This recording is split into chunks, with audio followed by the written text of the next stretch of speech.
Hey guys, it is January 28th, 2023. I just wanted to hop on and talk about the economy because I think a lot of people, we saw inflation go up and then it started to come back down, and people are like, oh, maybe what the Fed's doing is working, blah, blah, blah. Maybe they got it under control. Maybe everything's going to be great. Well, the reason that inflation has come down is because over the last year, the Strategic Petroleum Reserve has been drained of 180 million barrels of oil. So that's a reserve of oil that the US government owns. It was at 540-ish million barrels of oil a year ago. Now it's at about 360. So a third of it has been drained. To keep a lid on oil prices, to try to prevent oil prices from rising too high, because if oil prices rise, the price of everything else rises, because all the goods that people use, they all have to be transported in trucks. They use oil. And so commodities to grow crops, everything, oil is an input that's used throughout the economy. And so the price of oil has a large effect on the price of everything else. So basically, the US is bankrupt, and now they're selling off the few assets they have to try to pay their bills. But that's a finite supply of oil. And the thing about inflation is it accelerates over time. Because the reason we have inflation is because we have a lack of real production of goods and services that have real value in the economy. You need production to have stuff, and we lack production. We have been consuming more than we've been producing, and we've been using debt to pay for that difference. We haven't been able to find enough buyers for that debt, and so the Fed has created new money to buy that debt. So basically, we've been monetizing our debt, and we've been printing money to fucking pay for government expenditures. When governments do that, hyperinflation is inevitable. And it's inevitable for us. They are just doing what they can to forestall it. And the thing they can do is they can sell off the national supply of oil, which is an asset that has real value, to keep the price of oil contained temporarily. But eventually you run out of oil, and it might take a year. It might only take 6 more months, because these things accelerate, because the more time goes on, the more bad rules, regulations we have that are preventing people from being productive. As time goes on, the debt we need to maintain the whole system increases. And so the oil, the production is decreasing, the real production, the consumption, that gap is widening, and the oil is making up the shortfall, but eventually the oil runs out. So this, I think, is like a really major thing that's happening, and I don't think, I'm not hearing a lot of people giving a lot of attention to it, so I wanted to come on and do a video about it, because when eventually that oil runs out, when the prices start rising, so now we have already got high inflation, but now we're going to have inflation that's even higher. And as inflation gets higher, the Fed, of course, has to say, well, if inflation is getting higher, now we have to raise interest rates, blah, blah, blah.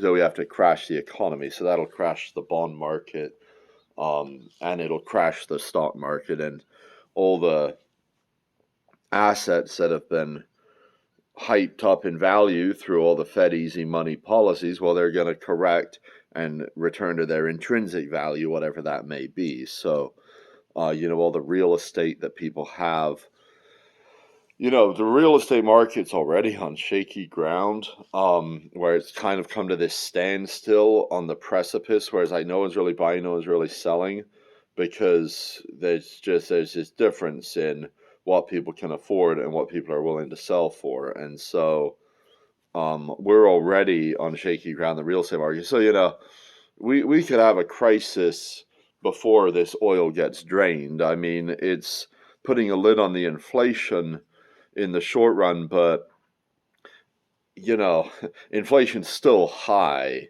All these calculations still don't make any sense. It still doesn't make sense to own a bond that is a 30-year bond paying 4% or whatever it's paying when inflation's running at 6%. I mean, there's still, you know, things could come crashing down at any moment, but that to me appears to be something they've been able to do to prevent it from crashing up to this point. And now, Biden, the House passed something to try to prevent him from selling more of this oil, but it's not gonna make it through. Biden's gonna veto it at if nothing else. So he's going to remain able to do this draining of this oil, and I expect, they will sell off the rest of that oil. I would say they'd also sell the gold, but I expect they already have. I think the gold market's already been manipulated. I think the gold that they say is there is unlikely to be there. Although I think we should check to see. There's other assets the government can sell, and I think that's important, but I think what's more important is for there to be a reckoning in the bond market and in the credit markets and in the currency markets, which is I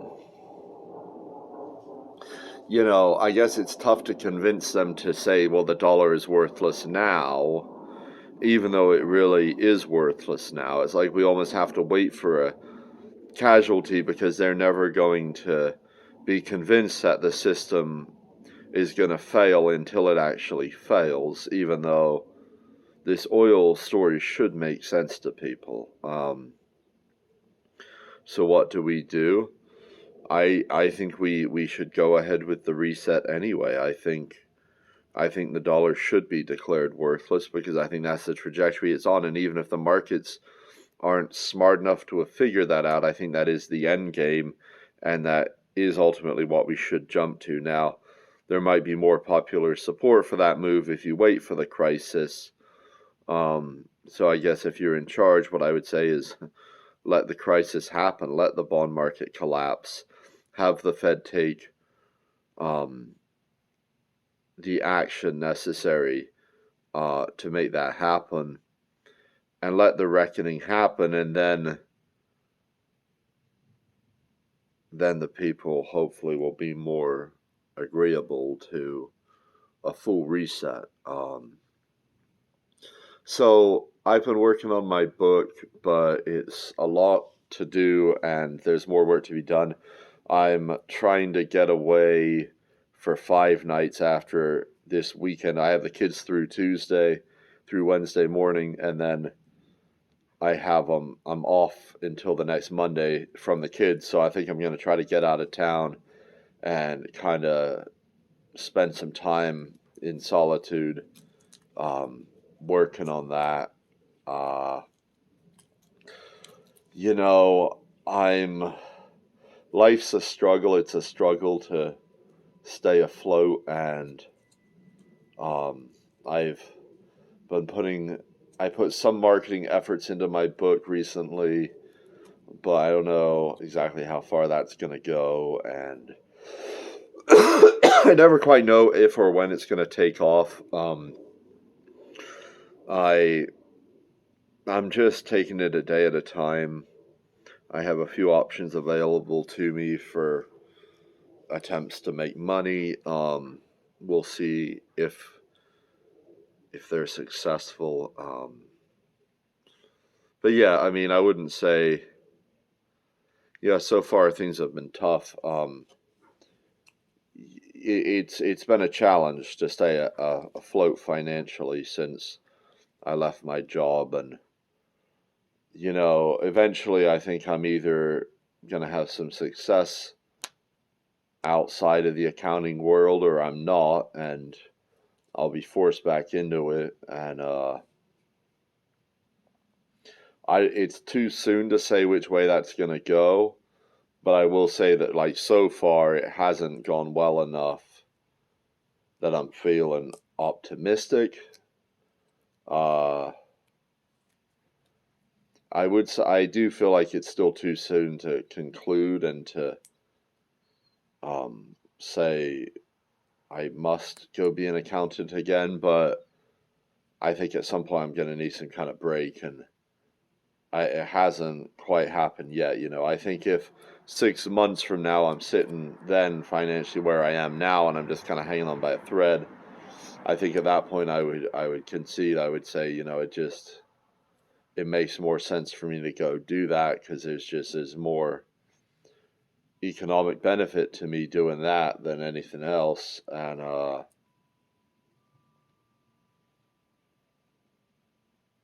it is what it is. I mean, I can do the work, and it's something I'm good at. I've done for a long time, and it's not the worst job in the world. I mean, there's much worse things people could be doing. Um, but I don't know.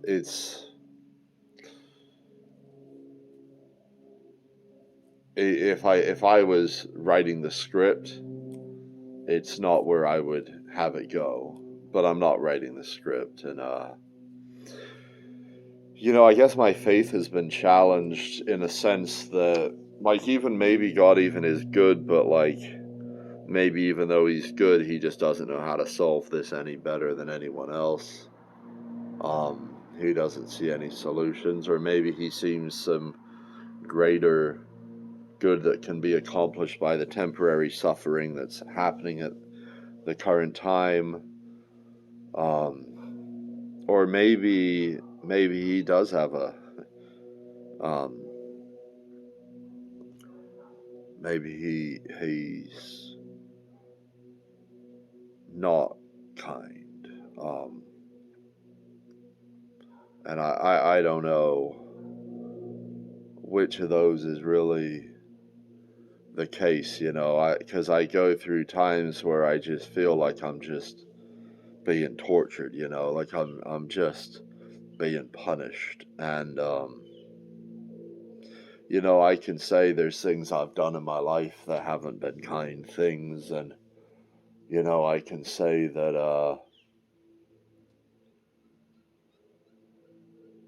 I can accept if there's a punishment to be had for some of those things that I've done. But at the same time, I see a world full of people being punished in various ways, and no one on this planet seems to me like they got their hands completely clean. We talked about a reset of financial debts. Um, I think a reset of emotional debts should also be considered. In my original book, I think I proposed that we release 80% of offenders. I mean, I'd like to get it as high as possible. If possible, I'd like to release everyone. And I think if there's discourse that needs to be had, different parties that were involved with different things, I think resolutions need to happen where we're not saying the solution is this guy just sits in jail for fucking ever. I mean, if we want to punish someone, we feel that's necessary, let's come up with a more uh, expeditious way to do it. Let's save the resources, and where we can, let's see if we can move forward and set things up so that people don't even have a good opportunity to do shitty things. Um, we can grant that people will do shitty things if given a chance. Um, but Not all people will. I think that's a fair statement. I think there's some people who will act right, and I think there's a lot more people who will act right in a society where acting right is rewarded. Well, of course, right? Because if people aren't acting right, it's usually because they got selfish intentions.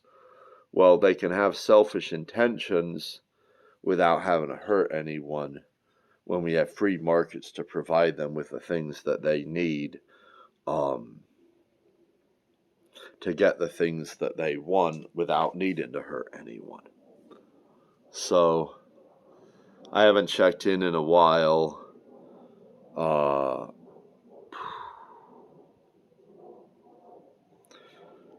But I was inspired to today because I wanted to talk about the oil, and I think I covered some good points. So I made some connections recently. Not sure if any of them will log on here, find me. If you do, hello, and nice to meet you. And leave a comment, give me a like, share the video, subscribe. Do all those things, man. Give me some publicity so we can get freedom, man.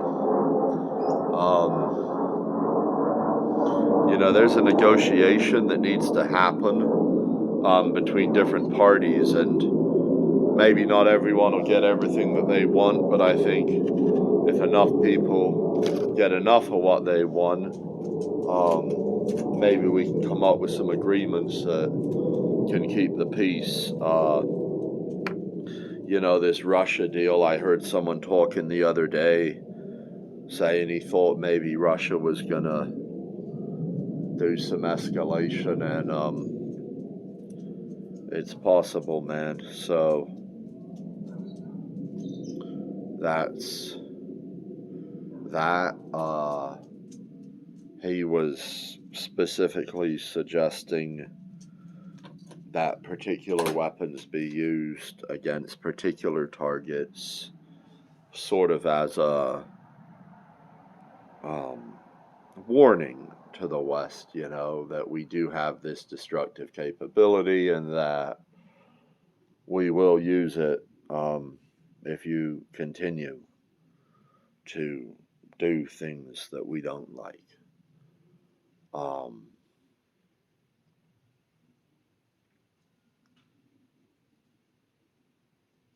I can understand the reasoning if that's what they decide to do.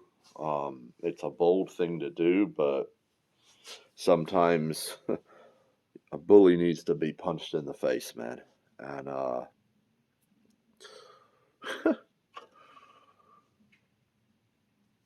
what do you want from me, man? I'm a peaceful fucking guy, man. I advocate for discourse. I advocate for peace. But I also understand when people are being bullied and just don't want to take it anymore, man. So I see in some people standing up for themselves recently. Guy at Desert Diamond last night at another table seemed like he had a few choice words for a guy who wasn't acting in a respectful manner. And a lot of people don't seem to know how to act right when they're out in public, man. And I think there's a certain respect that should be given as a baseline. If someone's going out of their way to act in a certain way, maybe you change that baseline. But someone just comes in hot and wants to talk down to you, that's an issue, man. And it's something I see. And for me, we're talking about poker. I try to channel it. I try to say, well, I'm going to just take his money. But other people, they don't operate on that same level. They do things differently. And it's just something I think people should be aware of when they're out there and they're talking to people in a certain way. So, um, yeah, I guess that's. I'm holding this damn thing. I don't think I even got a smoke left in this guy. I can give it a try, but maybe I'll do that off camera, man. So you guys, you have a good weekend. Um,